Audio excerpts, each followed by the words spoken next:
And we're back. Hi. Hello. Yo.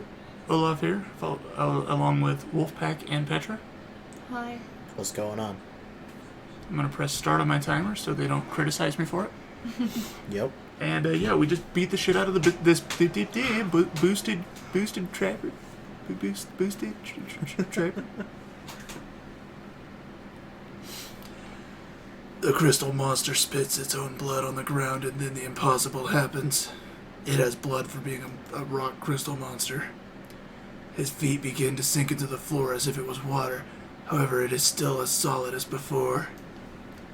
He is using his spiritual power in order to move through solid objects. Okay, a rock creature that can go through rocks. Oh, very original. I have no reason to stay here. We see each other, Red. Again. I English very well. The shaman is seriously injured, as is his English pronunciation, but it is able to escape using that technique. He cannot move quickly while he is underground, but it works well enough for him to enter the sewers of the city. If Yuki wanted to reach him, she would have to take a long detour. By the way, we're talking in third person now. Definitely. That was always your plan, to distract me during combat and then escape. Not bad. So that we can talk in third person. I do not plan to die here. There's nothing extraordinary about that. But you will. As soon as she says that, the monster suddenly stops his escape. Mysteriously, his body remains immobile, when all he needed was to dip his head underground. You okay?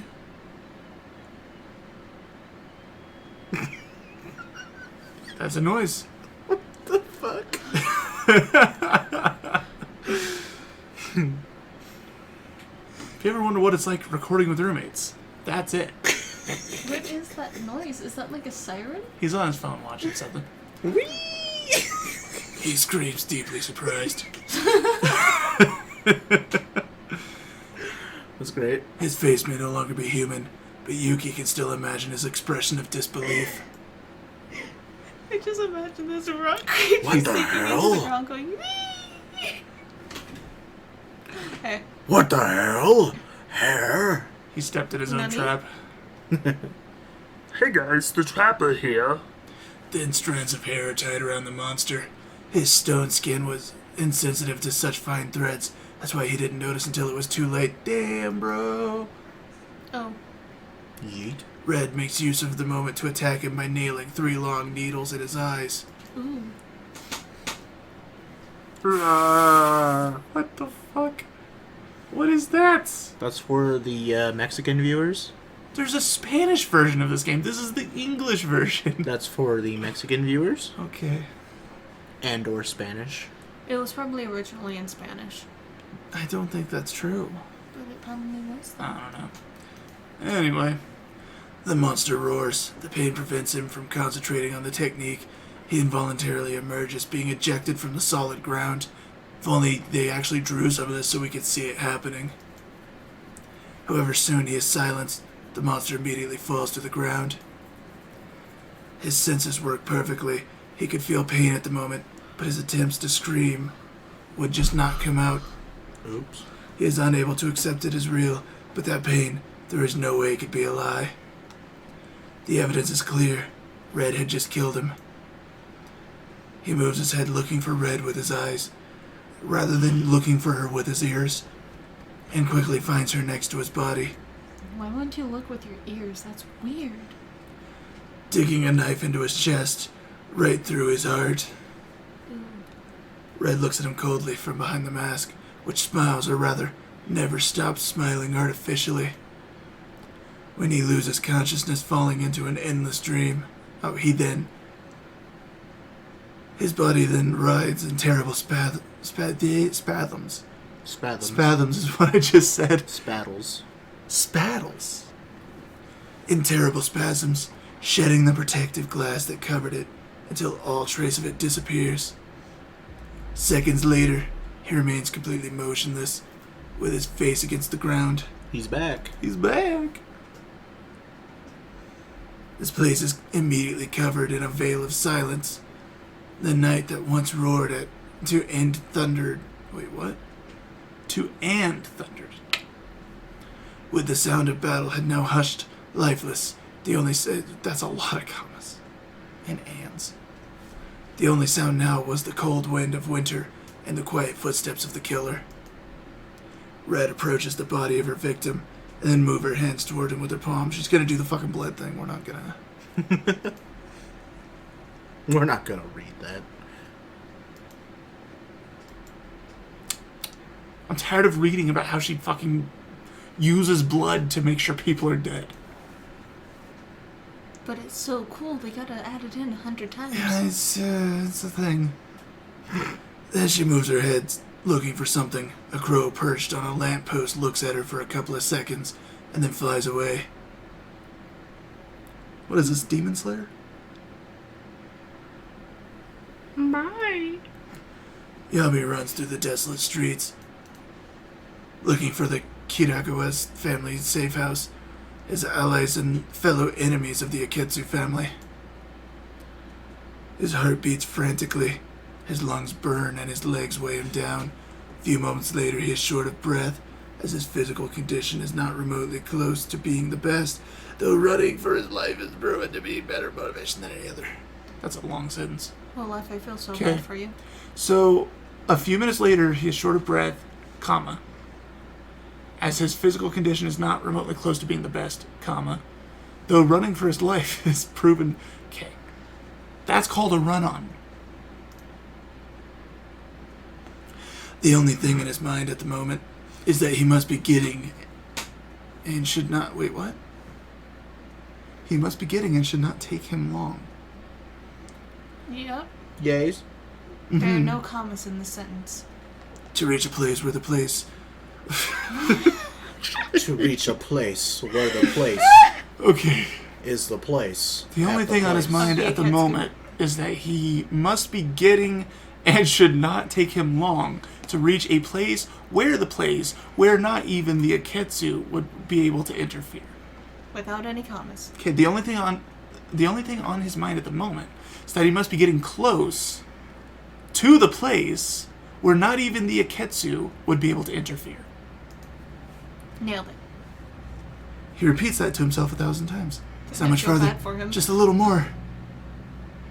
God, looks terrifying. I found you.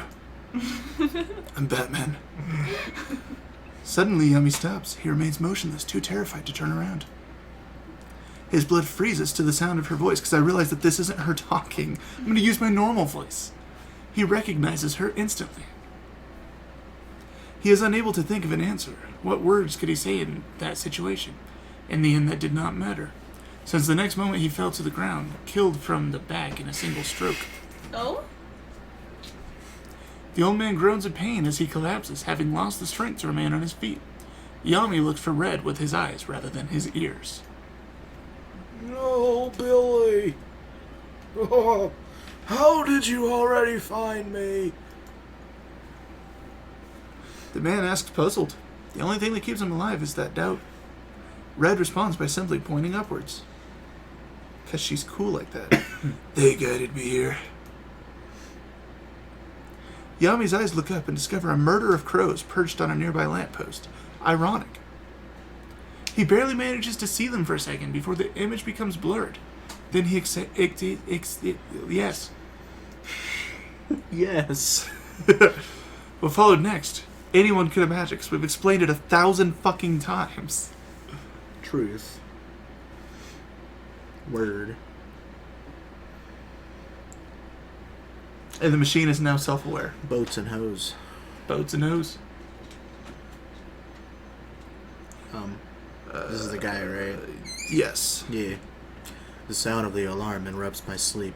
I open my eyes and look for my phone to turn it off. This is now the boring part of the game. I'm taking over. I then yawn and rub my eyes.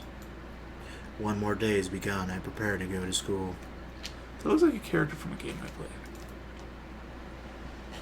During breakfast, I watch the news on television. Who puts shit like this in their living room? I feel like we've commented that. Besides me, I would put that in my living room. Same. He's an ultimate weeb. Recently, they found the body without life of Yami Takeru, an important politician. Despite being heavily guarded, an assassin known as Red somehow managed to kill him along with all of his bodyguards. All the bodies were grotesquely twisted Grotesquely. when found this morning, as if they were props in a horror meow. Hey, kitty. Or meow. I stop eating and turn off the television. Meow. Meow. Definitely not the best news you'd hear at breakfast. I sigh and let a few seconds pass to forget about it and then continue eating. Welcome to the news. See, stop watching the news and you wouldn't have this problem. They never tell you anything you want to hear. I then wash the dishes and prepare to leave. That's a cat. That is a cat. I take care that I do not miss anything, be it a book or supply, before closing and locking the front door. Then my walk towards the train station begins. During the trip, I cannot stop wondering about what the day will hold. Rap god. I'm going to eat Yuki. Oh. Trying to get that booty, just like Yoshi-san? Yoshi-san, Mike Oxlong. I'm going to eat with Yuki and Aketsu at lunchtime. I cannot think of a single thing I can talk to her about. I do not know what she likes, or what could happen if I made her angry or disappointed. The only thing I know is that we will eat together. I guess I'll have to improvise. On the other hand, after class, I would meet Reika. Rika? Reika. Reika? Warika? Reika. Why Rika? Lake. Eureka. Rika? Rita? Reika. Rita. Reika. Rita. Rita. Ritas? Norman? Reedus. Hi, my name's Norman Reedus, and this is my Norman fetus.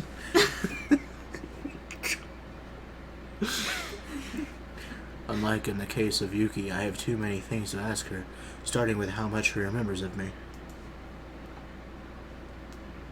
I wonder what kind of girl Reika has become. Will she still be as friendly as she was before, as smart? Has she become beautiful? I blush and shake my head. Definitely the last thought, though. I should not be thinking of her that way. But in the end, I'm but a human being and cannot help it. Many noisy ideas cloud my mind. Ooh. Noisy. This time, I do not have time to play with my phone. The trip felt too short. By the time I realized I had already reached the station. What? Okay. Clouds. Okay. He was trying to climb on the desk. Died. Oh yeah, his claw went against my Okay. pants. But the cat sharted on me or something. I sit in my chair without bothering with greeting anyone, not because I don't care about manners, but because so far I have no friends. Without bothering to greet anyone. It would be uncomfortable for them to receive a greeting from a stranger, or so I think. I silently wait for classes to begin. Then I realize something. Everyone is muttering about the same subject. Did you hear the news? Red killed a whole squad of bodyguards. It's really impressive. Nobody can beat him. Okay. If only I was a boy number 3. They're talking about the murders found this morning. Well, there's 3 silhouettes, so you never know. There is not only horror in their voices, some of them show interest and surprise at the thought of how such seemingly impossible crime could have been achieved. It's the first time since I moved here that there has been a murder made by Red in the news, and one so big at that. I wonder if it's always like that. He is treated like an infamous celebrity, as if she were a supervillain of some television series. Well, he doesn't know that it's a she. It won't They beat assume him. Red's a guy. Although I suppose I cannot blame her. If every day Can't you blame heard her, boy news number 1. of murders, sooner or later you would become insensitive to them. It is but a defensive process humans have developed in order to survive. You cannot shed tears for all and every victim, or there will not be any left to mourn people you really appreciate. I don't know what that means, but okay. This is the deepest melodramatic thing I've ever heard in my life. It's not a phase, Petra.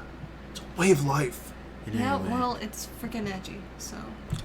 and anyway, it is even more difficult to shed tears of a victim which is a corrupt politician. Now that I think about it, if it was about a murderer from many years ago, like Jack the Ripper, I think I too would have been interested in the mystery that surrounded him. Yeah, since no one actually knew who Jack the Ripper was. Maybe in the future, Red will become something that will put our city on the map. But for the moment, I would prefer never having to cross paths with her. Do you imagine that what your city is known for outside of the city is a murderer who can't be stopped? That's fun. Rip. Michael Myers? Suddenly, I hear the president of the class telling us to stand up. No. I was... With No, the real I'm too Slim deep and Shady, dramatic. please stand up. Please stand up. I'm too deep and dramatic to I stand. was so distracted I did not notice when the teacher entered the classroom. The day progresses normally. During class, the teacher talks to us about the different levels of energy in I atoms. don't care. A subject that I cannot say is of my particular interest. Until finally the lunch bell rings. This reminds me of an Onision novel. Before leaving, the teacher tells us not to forget our homework for the next class. Unfortunately, it seems that each teacher thinks we only have his subject to study. But hey, there's no remedy for that except working hard. To complain about homework. Homework's easy compared to being an adult. Some students turn their chairs to chat while eating inside the room, To but chat? most go to the cafeteria to Chad? buy something. Chad, is that you? Chad? Oh, it's me. It's time. To begin. I murmur anxiously before letting out a long sigh. It's time to keep my promise to Yuki. Next time. On Dragon Ball Z. Oh. Oh. Oh! Oh. Oh. Oh no. Oh no. Oh no. Alright, well. Peace. Boy. Oh yeah, Bye. check out Wolfpack. Weebwednesday. Stuff. Who cares? Oof.